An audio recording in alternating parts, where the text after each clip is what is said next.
All right, so today we're diving into a Fox News report that details a U.S. naval blockade, a strategy designed to put maximum economic pressure on Iran.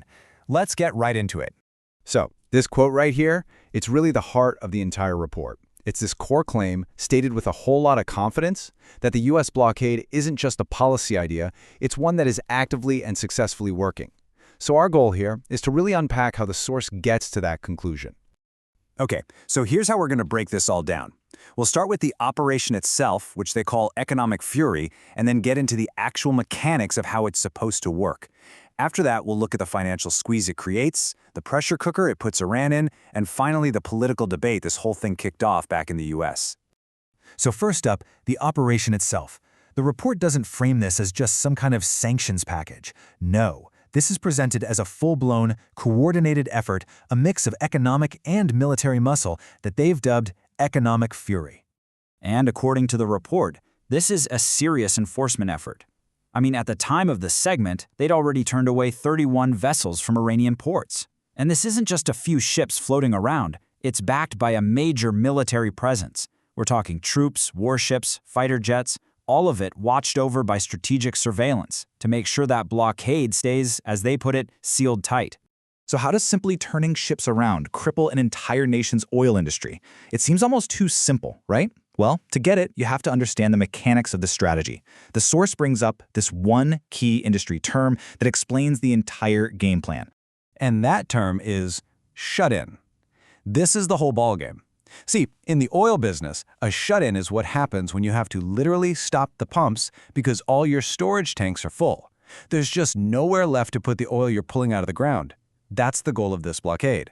So it all comes down to this chain reaction. Step 1. The U.S. Navy blocks the tankers.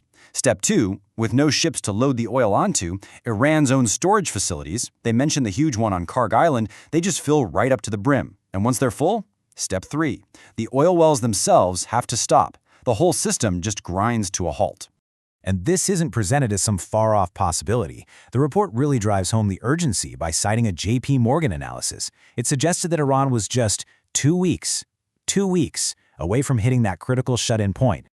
All right, now let's talk about the money, because once the oil stops flowing, the money stops flowing. The report then tries to put a number on just how big the financial damage is to Iran's economy. And the number they present is just staggering, $500 million. And that's not a one-time hit, that's per day. The source claims this blockade is costing Iran $500 million every single day it's in effect.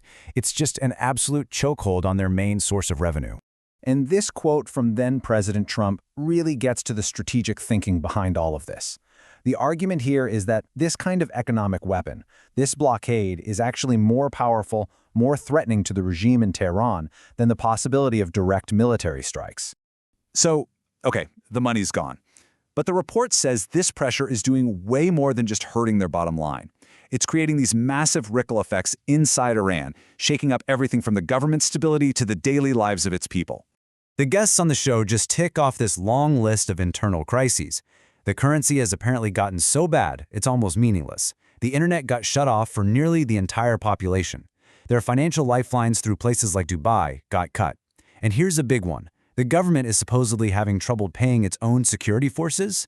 All of this, they say, is causing infighting among the leadership and leading to a brutal crackdown on protests. And to give a very specific example of this perceived U.S. influence, the report points to this social media post from President Trump. He claimed that his public statement directly stopped the executions of 8 women protesters, framing it as proof that this hardline stance was having a direct, life-saving impact.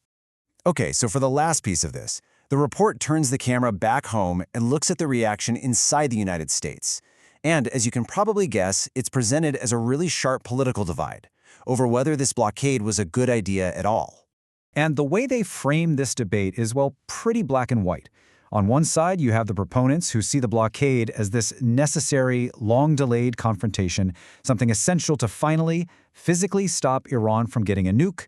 On the other side, you've got the critics, who they identify as Democrats and anti-Trump Republicans, and they're said to see it as a reckless escalation that's either illegal or just totally unnecessary. To give this some historical weight, they bring in guest Victoria Coates. Her argument is that this isn't some new conflict. It goes all the way back to 1979. And from her perspective, the blockade wasn't a radical new policy, but just the first time a president decided to use force to physically prevent Iran from getting a nuclear weapon, which has been the stated goal for a long, long time. And you know, this really gets us to the central tension in this whole report. The entire story is built on this idea that economic warfare is a smarter, more effective tool than actual military conflict. But it leaves us with this huge lingering question. At what point does a total economic siege, one enforced with warships and fighter jets, cross the line and become an act of war itself?